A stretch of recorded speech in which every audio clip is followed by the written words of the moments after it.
iminsi namaze mbabaye yari myinshi ariko waranguraniye, reka ndirimbe waranguraniye Mana, waranguraniye, reka ndirimbe waranguraniye Mana, waranguraniye, reka ndirimbe waranguraniye Mana, waranguraniye, reka ndirimbe. Haleluya, haleluya. Ndabasuhuje mwese abari kudukurikira, bifurije amahoro ya Kristo Yesu nashimwe. Amazina yanjye nitwa Yambabariye Françoise, ndi umubyeyi Yesu yagiriye ubuntu, Imana iduhana umugisha. Tugiye kuganira ku buhamya bw'ukuntu Yesu aruhura. Nibyo tugiye kuganira. Reka tuanze dusenge. Imana yo mu ijuru ize ibane natwe. Mana, turagushimiye, tugushimiye neza yawe n'urukundo rwawe, tugushimiye kuri Imana iruhura, tugushimiye kuri Imana ivuga bikaba, tugushimiye kuri Imana ivuga bigakomera, tugushimiye kuri Imana irinda isezerano ryayo ndetse ukarinda n'uwo warivuzeho. Ijambo ryavuga ngo rikurikirane ibihe ibihumbi, isezerano ryawe ukiririnze ndetse ukarinda n'uwo warivuzeho. Turagushimye kuri Imana iruhura, karuhura abarushye ndetse n'abaremerewe. Ubwo warabyivugiye ngo yemwe abarushye n'abaremerewe nimuze musange ndabaruhura. Nuko uri rwiyemeza mirimo yo kuruhura abarushye. Izina ryawe nirishimwe kandi rihabwa icyubahiro. Abantu tugiye kumarana akanya bumva ubuhamya, reka ubahe inkomezi mu mitima yabo abari bacitse intege, kandi dukomereze cyane ubugingo kuko aribwo buzakubona ubwo uzabugarutse. Ngaho urakoze, komeza kubana natwe, dusabye gutyo twizeye mu izina ryawe Yesu wongwe ku musaraba. Amen. Nkuko nari maze kwivuga, nitwa Yambabariye Françoise, kandi tugiye kuganira ku buhamya bw'ukuntu Yesu aruhura, ukuntu Yesu atabara, ukuntu Yesu aruhura umunyamibabaro. Uburyo umubabaro ntabwo umubabaro ntuvuga ngo urahangara umukuru gusa n'umutoya, umubabaro ubasha kumuhangara. Iyo Satani yinjiye akakwinjana mu bwihebe, nta muntu n'umwe Satani ajya atinya kugira ngo amuteze ubwihebe, yaba ari umwana cyangwa ari umukuru. Umuntu wese igihe cyose Satani yabonye ikibanza yinjiriramo kugira ngo aguteze ubwo bwihebe, arinjira. Tugiye kuganira uburyo Yesu aruhura. Rero njyewe uri kubabwira cyangwa turi kuganira ni Yambabariye, nkuko nabibabwiye ni izina nakuze numva ridasanzwe kuri njyewe, ndetse ngira n'amatsiko yo kumenya uko iryo zina risobanuye. Nza kuganira na mama, ambwira ko kunyita Yambabariye yarinyise nkuze, ntabwo yarinyise ndi umwana, ahubwo yarinyise maze guca akenge, kwa kundi umubyeyi tubyara ugahita wita umwana. Cyangwa kera mu minsi ishize bategezaga iminsi 7 cyangwa icyumweru kugira ngo umwana yitwe. Twebwe ngewe rero bariginyise nkuze kubera amateka y'ibintu twari tumaze gucamo, cyangwa mama yarahuye nabyo. Nanjye na mama birumvikana. Mama twari dutuye mu gihugu cya Kongo, kujya gukingiza byari urugendo. Bafataga igihe kirekire cyo kujya gukingiza, byari urugendo. Handi umubyeyi yashobora kuba yajya gukingiza bitewe n'ahaturuka, bikaba ngombwa karara mu mayira kugira ngo azagere ku ivuriro hakiri abone guhabwa ubufasha. Ubwo rero mama arageze igihe ajya kunkingiza mu nkingo zisoza. Agiye kunkingiza afashe urugendo, arara mu nzira ampetse birumvikana. Iyo ni amateka nagiye nganira na mama. agenda bimbwiraho ampa ubuhamya bwo kwitwa Yambabariye aho byaturutse. Ahindukiye atashye ageze mu rugo asanga mu rugo bose bafashwe, bose bararwaye barembye. Amateka nawe yamushiraga, uwabashaka kuvuga amubwiraga ko amazi bakoresheje ariyo yabateye kurwara. Hakurikiyeho gupfusha gukomeye cyane, ni 7 bari basigaye mu rugo. Abantu 7 bose uhereye ku bana bapfa mu gihe kigenda gikurikiranye. Uko bari barwaye bose banyweye kuri ayo mazi barapfa mu gihe gikurikiranye. Ababyeyi murabyumva, cyangwa n'utari umubyeyi arabyumva. Aho hantu haba hari igikomere gikomeye kubona umubyeyi yapfusha abana 6 ndetse na papa wabo bakaba 7. Murumva ko ari ikintu gikomeye cyane kitoroshye. Mama akura, cyangwa nge nkura mfite ayo mateka, mama ayansangiza. Dukura mu buzima bukomeye aho twari dutuye papa amaze gupfa ndetse na bavandimwe banjye. Biba ngombwa ko mama aho hantu hakurwa bitewe nuko yari ari mu macumba atarayabo. Twari mu bihugu bya Kongo bigizwe n'amashyamba, umuntu yarubakaga kubaka habonye akubaka mu ishyamba ukahaba. Mama aragenda nyine yubaka ahantu mu ishyamba, mu buzima bugoye, mu bukonje bwinshi. Abantu babaye muri Kongo barabizi, mu mashyamba ya Kongo. Turahabana turi 2, afite ibikomere byo gupfusha abantu 6, mu buzima bugoye, mu buzima bukomeye cyane bubi bwo gutakaza n'umuntu wari umutunze, agafonda ubuzima n'umwana umwe ahetse. Murumva ko byari ibintu bitoroshye. Mama arambwira ati niyo mpamvu twakwise Yambabariye, kubera buriya buzima bwose twagiye ducamo, nta mukuru wawe, nta murumuna wawe, ndetse nta na papa wawe. Niyo mpamvu twakwise Yambabariye, dusenga ngo Imana yatubabariye cyangwa Imana yambabariye naka kakabaho. Amwe ati mubwo buzima twabayemo bwo kubaho mu ishyamba, nahanduriye uburwayi bwa sima. Ubwo burwayi bwa sima buri kwezi nge narapfaga. Mu mboneko z'ukwezi, ukwezi ko kwabonekaga narafungaga, umwuka ukabura nkapfa. Mwakira gihugu iterambere ryari riteya, ntabwo ari nk'ahanga bahita birukankana mu Rwanda. Hano bahita birukankana kwa muganga bagahita bakubita amabomboni, bagushiraga mu nzu bakakorosa uko bashoboye kose, bagira amahirwe bakabona urazutse, bakabona ubayeho. Ibyo bintu byagiye bimbaho, naho ngenda ncisha ubwenge, nkagenda mbona mfa. Imboneko z'ukwezi zaza, ubwo umwuka ukabura, ubwo umwuka yaburaga n'ijwi ryaragendaga. Nkamara igihe kinini cyane, nkamara mu gihe mbaho mu nzu batindikiye bahora borosa kugira ngo barebe ko ubushyuhe bwa kiyongera bukamfasha umwuka ukazamuka. Ibwo buzima nabubayemo kuva ngiye nk'umwana, ngiye ntazi nabwanduriye ko na nyiri umwana, mbubamo mu gihe ngeze mu myaka 17. Murumva urwo rugendo buri kwezi bibaho gutyo, ugapfa ugasinzira, bagategereza, bagahungiza, bakagize. Ubwo buzima buragenda bese bintera igikomere mu mitima, kuko numvaga bikomeye kandi nkabona mama nta bundi bushobozi nawe afite bwo kuba yajya kumvuza. Mama nawe yareba akabona nta bushobozi afite bwo kumvuza. Ibishoboka byose yarabikoze, yaravuje, nta hatageze mu bushobozi bwe yari afite.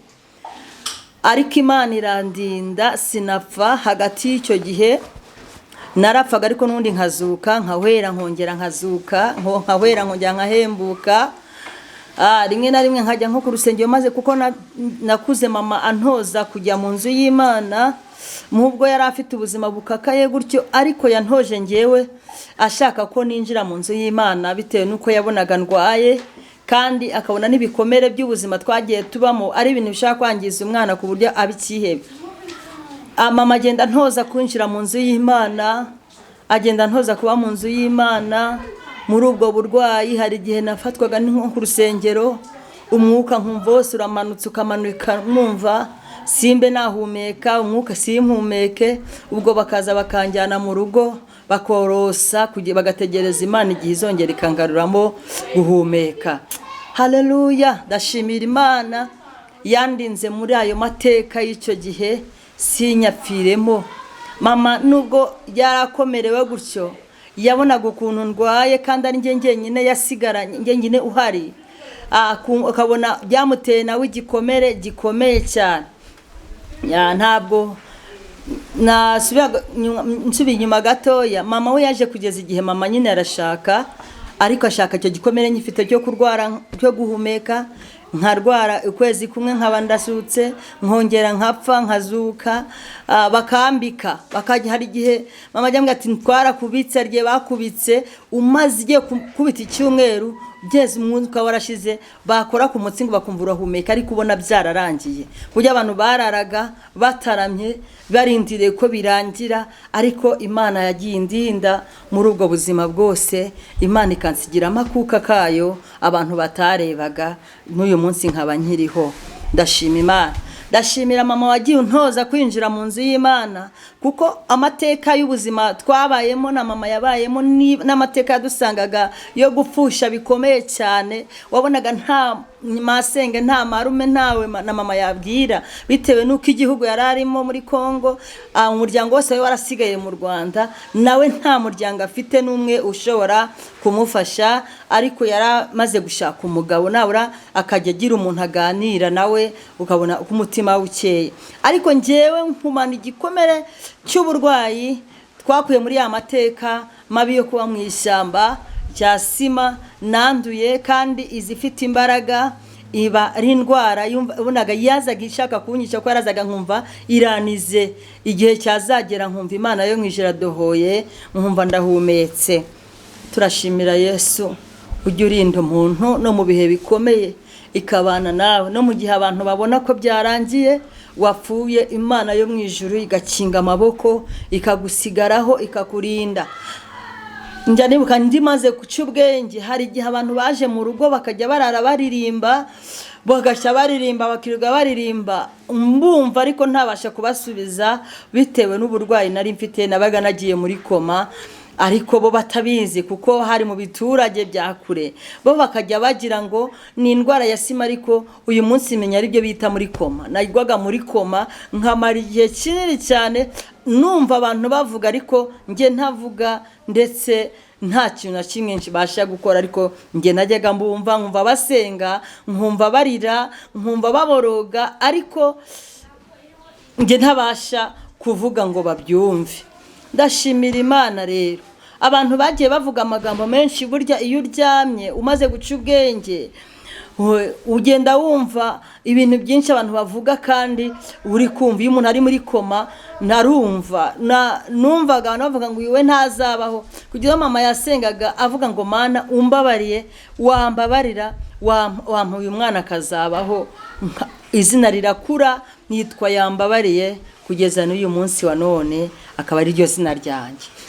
Ndashimira Yesu watumye utera mama umutima wo kunyobora inzira nziza yo kwinjira mu nzu y'Imana, kuko mu nzu y'Imana mpageze nahaboneye amahoro atandukanye. Nubwo nagendaga meze ndi umwana, nkagenda ndi umwana ntazi ibyo ndimo, ariko nagendaga nifuza ko Yesu yankiza, nkagenda nifuza ko Yesu yankiza, hamwe no kugenda mfite irari ry'uko Yesu yankiza uburwayi nari mfite. Amperamo n'agakiza. Haleluya. Amperamo agakiza. Igihe kimwe ndi mu rusengero, numva nakiriye andi mahoro, numva ubuzima bwanjye burahindutse, numva amateka yanjye arazinzwe nk'urupapuro, numva muri njyewe ibyo nabonaga n'ubwihebe, kuko numvaga amajwi ambwira ngo uyu munsi ushobora kwira ariko ntibuke, ushobora kuryama ugapfa, ushobora gusinzira ntukanguke, bitewe n'iyo ndwara yazaga ikamfata ikaniga, nkumva ndanizwe kubera indwara z'ubuhumekero abantu bagiye bazigira barazizi.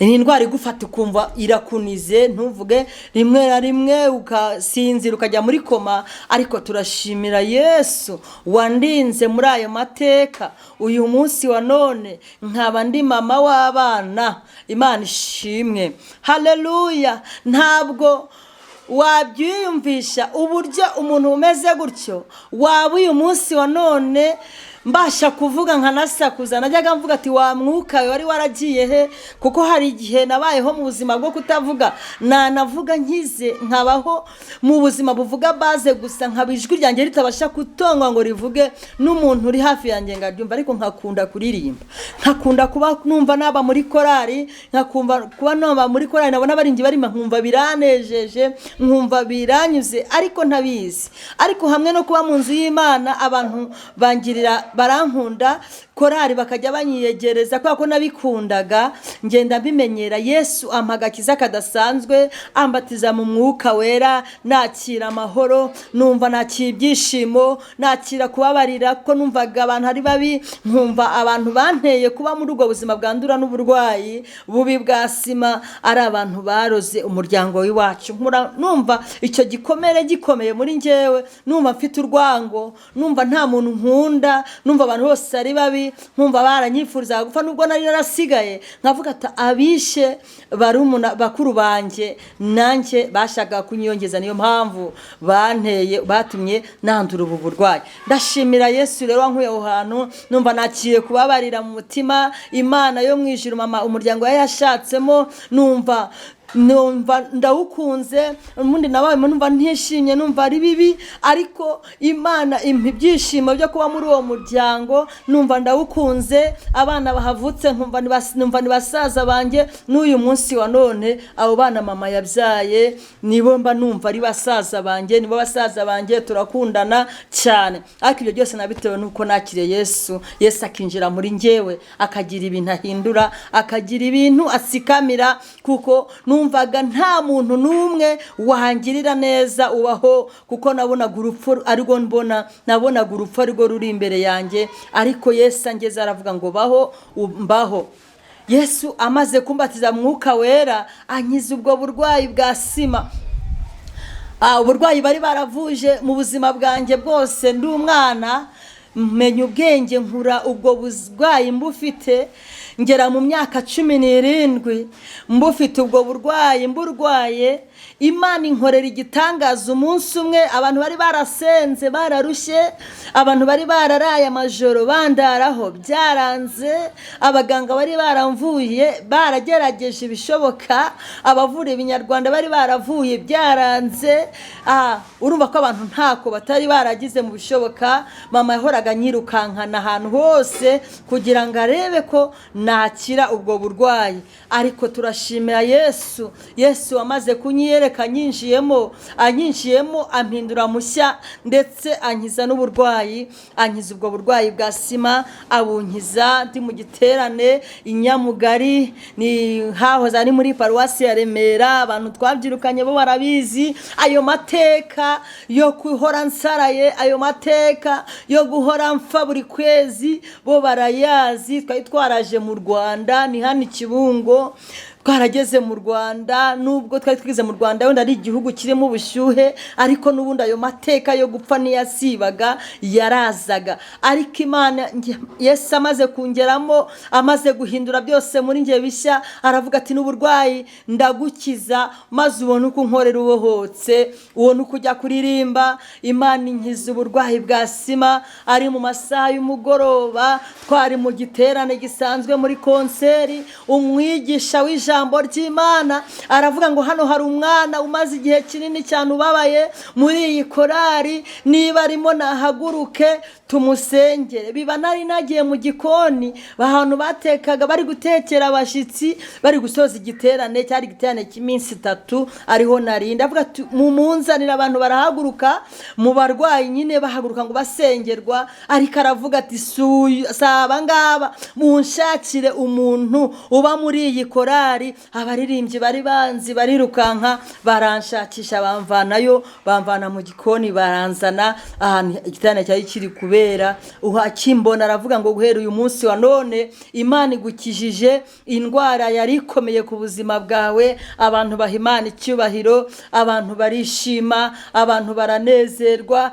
Ariko nubwo hari igihe Imana itubwira ibintu ako kanya ntubishyikire, ukabishyikira ari uko ubonye ubucya n'ubwira neza y'Imana yunguka ku buzima bwawe. Guhera uwo munsi Imana imbwira ngo iranyijije kugeza n'uyu munsi wa none ntago ndongera kurwara indwara y'ubuhumekero. Haleluya! Turashimira Yesu ujya uzinga ayo mateka akayazinga nk'urupapuro imitima igacya. Kuva uwo munsi Yesu yinjiye muri njyewe amaze kunkiza uburwayi, numva nakiriye ibindi byishimo, indirimbo zikajya zisuka, nkajya numva amahoro atemba nk'uruzi mu mutima wanjye. Mbu umuririmbyi nageze ku rwego abantu twabanaga nta abantu twaririmbanye barabizi hano za Remera, Kibungo barabizi.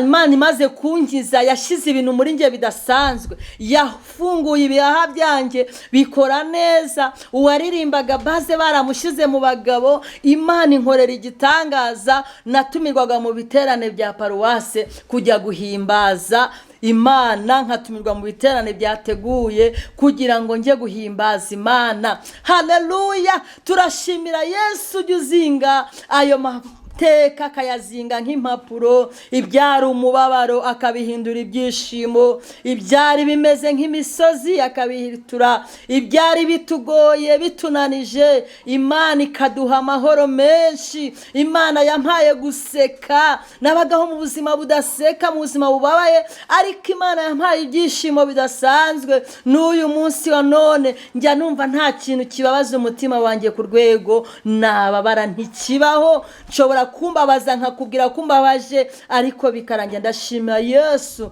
ujya utanga ayo mahoro atanga. Imana ishimwe. Nkunda kuririmba rero, reka mbaririmbireho gake gashoboka. Ni ukuri numva ntasoza ntanaririmbye.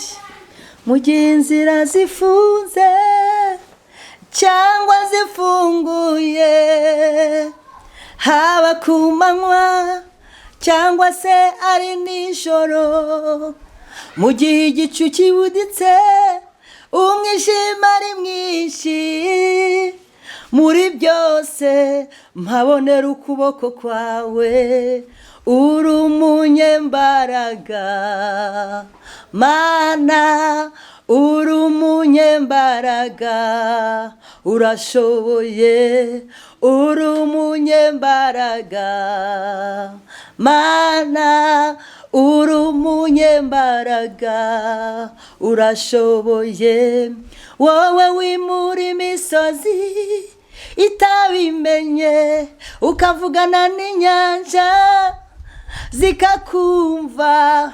Uri umunyembaraga Mana, uri umunyembaraga, urashoboye. Wowe wimura imisozi itabimenye, ukavugana n'inyanja zikakumva.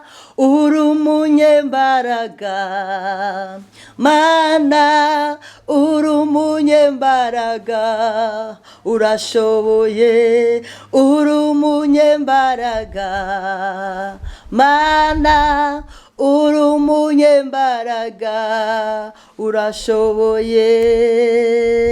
Iminsi namaze mbabaye yari myinshi, ariko waranguraniye.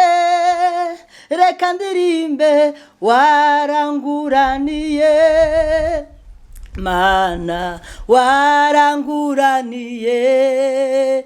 Reka ndirimbe waranguraniye Mana, waranguraniye. Reka ndirimbe waranguraniye Mana, waranguraniye. Reka ndirimbe. Ndashima Yesu wanguraniye akampa n'urubyaro, ngewe nanjye Imana yangize mama w'abakobwa ndetse n'abahungu. Muri ayo mateka yose nagiye nyuramo, muri ubwo burwayi bwari buruhije bwashaka kumitana buri kwezi, Imana uyu munsi yangize umubyeyi, ndayishima. Mana turagushimiye, tugushimiye ko uri Imana ikomeye, tugushimiye kuri Imana igihindura amateka agahinduka, tugushimiye kuri Imana igivura ibikomere byo mu mitima, tugushimiye kuri Imana ujya ukiza abarwayi bagakira. Nanjye warankijije, unkiza uburwayi bwa sima. Abantu baragerageje, abasenga barasenze, abaganga baravuye bishoboka byose, ukajya unkiza irakoma najyagamo buri gihe. Mana singire icyo byangiza ku buzima bwanjye. Abantu ngiye umuntu agiye muri koma kenshi hari igihe bimwangiriza, ariko ndagushimye ko wagiye uturinda ukatuzigama. Hari icyo utegura ku buzima bwacu, izina ryo nirihimbazwe. Dusengeye umuntu wese wumvishe ubuhamya, yarababaye, yararemerewe, yari afite uburwayi bumugoye bumuruhije, ndakwinginze ngo umukoreho kuko uri karuhura, kuko ubasha gukiza indwara zananiye abaganga. Byose ubishoboye, byose urabibashije, izina ryawe nirihimbazwe. Ngaho komeza kubana natwe, kandi isi yose, abababaye n'abarushye, ab'imitima yihebye, abananiye, abacitse intege, batenebutse, ubakomeze kuko ari wowe uduha inkomezi y'ubuzima bw'uyu munsi ndetse n'ejo hazaza. Ngaho urakomeze, komeza kubana natwe, kandi utwiharire utwuzure, dusabye gutyo twizeye mu izina ryawe Yesu. Amen, amen.